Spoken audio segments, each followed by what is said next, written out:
Are we coming to talk? Well, just it's just I was watching some. I don't know if you watch. It's nice to see you again since the last time when the weather was warmer. Yeah, well, weather doesn't really. Doesn't matter to you, matters to me. Yeah. No, because I was watching. I suppose you, being a Catholic, you must have heard of. Well, obviously James White. James White, yeah. Jimmy White, Dr. Jimmy White. Come on, you're not serious. From his dodgy university. You're not serious, are you? You're not serious, are you? No, He's a nice fella. He's not trying to have a go. Very nice. No. I was just listening to him last night about. What's he on about now? No. You were talking about the. You know his sister converted to Catholicism. His sister? Yeah. Well, I don't know. I know it's irrelevant. I'm just a gossip. You know he walked off a debate with Ben. He debated Ben Bill, and he walked off. Was that Jimmy White or was it Jay Dyer?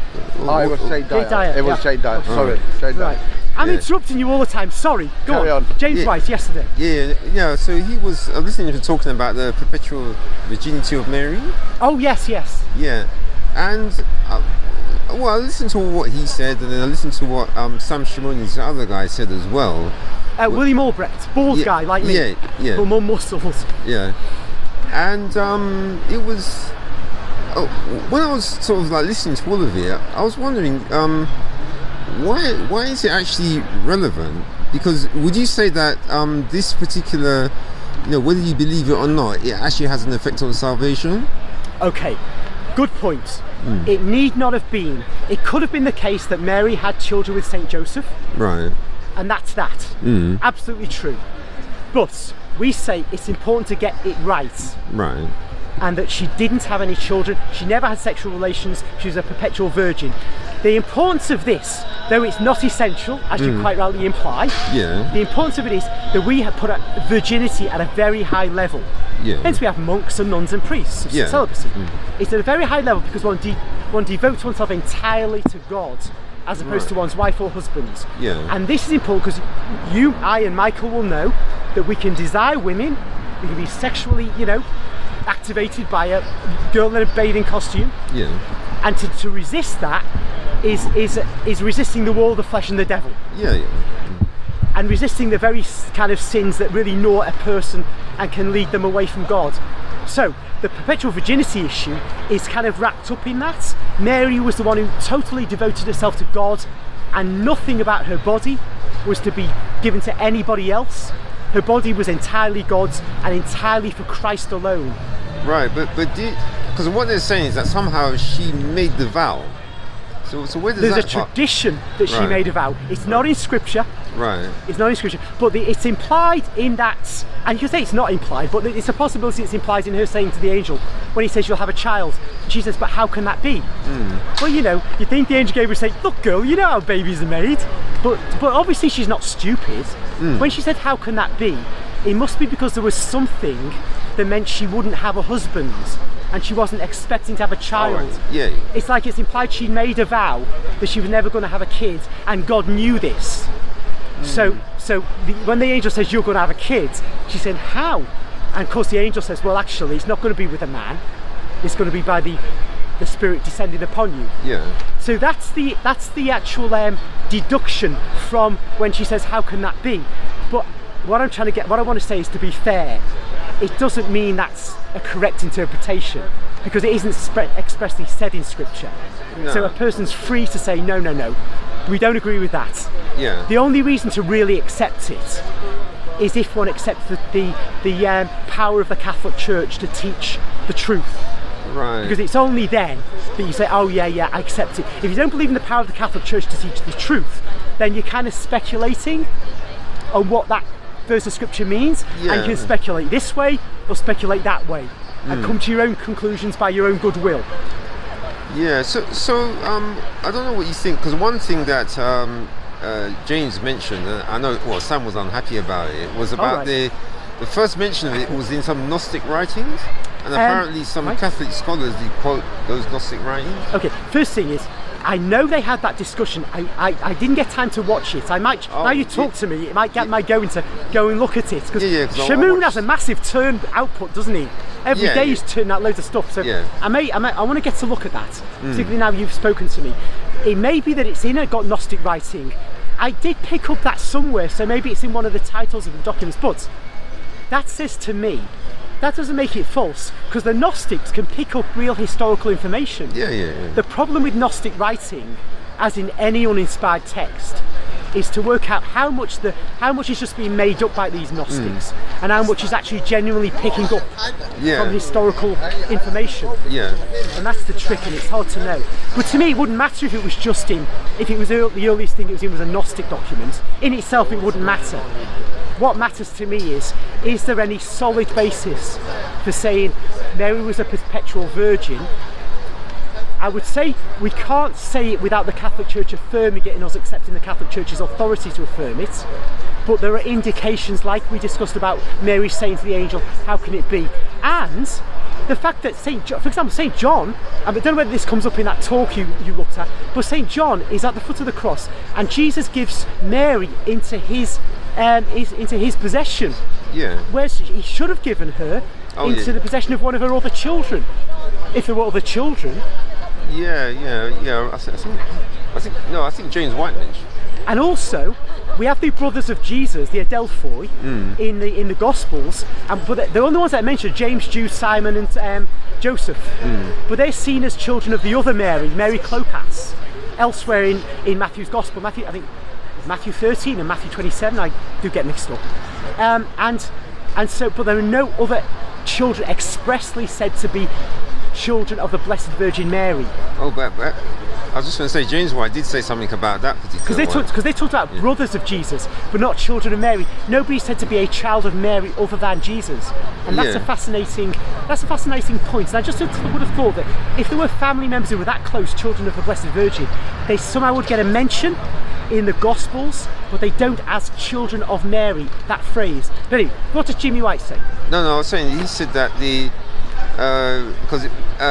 that if they're only brothers, but in terms of just relatives, then why is it they seem to be following her so much? That's what he was saying. Okay, firstly, or rather than their own family members. There's tradition that some of them were apostles and others weren't.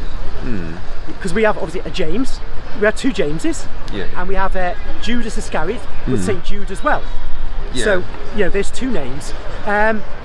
I would say Simon is not the same as Simon the Zealot, and Joseph is not an apostle. He is another cousin of Jesus. But there's absolutely no reason, therefore, why they shouldn't be in Jesus' circle, moving around, some of them with him. But you're saying that the fact they're following Mary, because remember the time when I see, when they come because they say he's gone mad, and we're like, well, they would be, they're part of the family. This isn't a Middle Eastern family. They're all like an extended family. They'll sometimes go together to certain places to get hold of Jesus if they think he's gone astray. But what I just emphasised is that Mary was not saying he went astray. She was with them, but not of them, in this task to try and stop Jesus preaching. So you believe that they were relatives of someone known of Mary, or they were because some other people say they're Joseph's former children from that's another tradition. These traditions aren't fixed in stone. Right. My belief is that the James, Joseph, Jude and Simon were sons of Mary Clopas, who was the wife of a man called Alphaeus. Alphaeus was the blood brother of Saint Joseph. So since Joseph was not the actual father of Jesus, those four lads are not physical relations of Jesus. They're relations by a legal relationship, because Joseph is the actual brother of Alphaeus. Right. But Joseph is not the blood father of Jesus. So that's their relationship to me. But others can say other things, like, as you suggested, that maybe Joseph had other kids. But by another marriage. That's normally seems to be the most popular one. It's okay. I mean, I can't be, we Catholics, we're dogmatic about all sorts of things, but we're not dogmatic about that. One can make one's own view based on what tradition says, or one can simply be agnostic about it and say, well, we don't know. But what we are dogmatic about is that she had no other kids, Blessed Virgin. Right. So then the other thing then is, in the term virgin, you relate that to just not knowing a man, not knowing a man at all, But it's not to do with the baby coming out, because obviously she remained. This is it. This is another important thing. I'm glad you raised this. She is not Jesus does not come out of it in the normal way. Yeah, that's what James said. It is the miraculous birth. A miraculous. It's as if he's in her womb, being nourished by her for 9 months, and then he comes out of her in a mysterious, miraculous way that doesn't cause her virginity to be damaged. Oh, but wasn't she in labour? She didn't actually labour.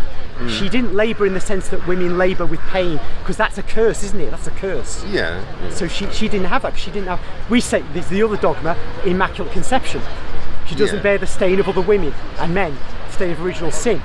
So she won't suffer in childbirth. But anyway, she bears Jesus without pain. Doesn't mean she isn't heavy with him at 9 months. Yeah, and that she's actually having difficulty moving around and things like that. That's all possible, but the actual labour pains, no. Right, but it sounds like that part had to be implied in order to get that like you say, the immaculate virginity, because was that part even in the sort of, let's say those Gnostic writings, would that have mentioned the part about him having to be come out of her without sort of causing any blood, because that's obviously what they're trying to avoid. I don't know what those Gnostic writings would say. Right. Forgive my ignorance. Right. But apparently there are some Catholic scholars, he said, who quote them. So it seems like some of your scholars do actually. No, I'm sure they do. Right. Thank heaven there's some who aren't as ignorant as me. Right. But one thing I will say is very interesting. On the Turin shroud, gives a detail, especially with the photographic negatives, gives great detail about Jesus' anatomy, if it's Jesus. On that shroud, there's no belly button. Okay. Now think about that in the context of what we've been discussing. No belly button, because the Lord Jesus was not nourished by Mary in the normal way a baby would be in the womb. Okay. So when he comes out, there's no issue of what you're going to do about the umbilical cord. Just thought I'd just drop that in. Right. Okay. So I suppose back to what I asked at first then. So is it a salvation issue or not to believe in that for a Catholic? Now, a Catholic must believe the dogmas of the Church. Right. And what is connected with them. If we knowingly deny them, then it is a salvation issue for us, because we're knowingly denying them. In fact, it's true of anybody who knowingly denies a Catholic doctrine. But obviously non-Catholics have reasons to deny our teachings, because why should they accept our teachings? Because they don't believe the Catholic Church is true. So a non-Catholic who says the Catholic Church is false, because he can't come to accept it. He can't help it. He's tried and he can't come to it, or he doesn't know about it. He's not going to be condemned for that reason. So he can't be condemned for not accepting the teachings either. Yeah. It's only if he is if he's responsible for his ignorance of the truth of the Catholic faith. Because if he's responsible for the ignorance of the truth of the Catholic faith, then he's facing hellfire. But of course, if he's responsible for his ignorance of the truth of the Catholic faith, he's by definition responsible for his ignorance of the acceptance of the truth of the doctrines, because he would have accepted the doctrines had he believed in the Catholic Church, and he's only ignorant of the Catholic Church by his own fault. So that's why a person who is responsible for his ignorance cannot be saved unless he converts before he dies. Right. Okay. But but what you're saying though is that a Catholic has to believe in all of the dogmas. Yes, every single one. Right. To deny a single dogma knowingly, though. Yeah. Because we can all be done. There's so many teachings of the Catholic Church. It's dead easy to get something wrong, to misunderstand. It's not even know it. So we never say you have to be like a walking encyclopedia.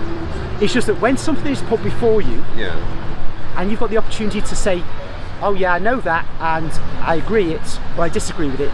If you deny it knowingly, then you're out of the church. Okay. Right. So I suppose last thing I just want to ask is, do you? Well, I suppose it's a bit of a general question, or a big one, I should say. Is, do you really believe, as a Catholic, that God would have had put all these extra stuff in for people to remember Don't you think that God, it really is just like how it is in the Bible, where it's a lot more simple? Do you know what? You've almost made a Quran worshipper out of me there. Because you know the Quran is about 2/3 the size of the New Testament. Yeah. And the New Testament is about 1/5 the size of the Bible. So I think this big fat book we have called the Bible, I know mine is fatter than yours, but yours is still fat with 66 books. God has given us a bit of a thing there to hold on to. So my view is that God doesn't expect a Christian, a Protestant or a Catholic to know everything. Some of us are mentally not able to know anyway, you know. Yeah. He expects us to know what we should know given our state in life. That's all he expects of us. He doesn't expect you to know the details of the Holy Trinity if you're a Protestant or a Catholic. He just expects you to know what you should know given your mental ability, your state in life. If you've got the leisure to learn these things, if you're working like 18 hours a day, you're not going to be able to get to know these things. And there's all kinds of teachings, aren't there? He just won't drive us into the ground because we don't know something. It's only when we're just unwilling to try and learn what we should be able to try and learn, given our state in life. Yeah, okay. All right. And so therefore, the Catholic faith or the Protestant religion could comprise all the books in all the libraries of the world. But God, being merciful, would never expect us to know it all. He just expects us to know the bits that He will have presented to us in our life. Right. Okay. Well, anyway, do you reckon you get a chance to speak to some one of your scholars about that? Just see what they. Well, I'm gonna try and see that. The video. Come out sometimes, watch that video, and then take it from there. Yeah, because what I found interesting about because I watched the Sam one first, then I listened to James after. Oh yes. And what I found a bit surprising is that there was parts where Sam and the other guy answered. Yeah. But then, when you actually listen to what James said, he actually said a whole load of other stuff that Sam avoided. Yeah. And it was a bit. Yeah. This is a good point. I see this as well. You've done the right thing, because obviously most people just watch one video, either James's or either Sam's. No, I have to watch both. Yeah. No. That's so rare and so wise. And I'd hope I'd do that as well. We all feel the pressure of time, and it's easy to shortcut. But I'm with you totally on that.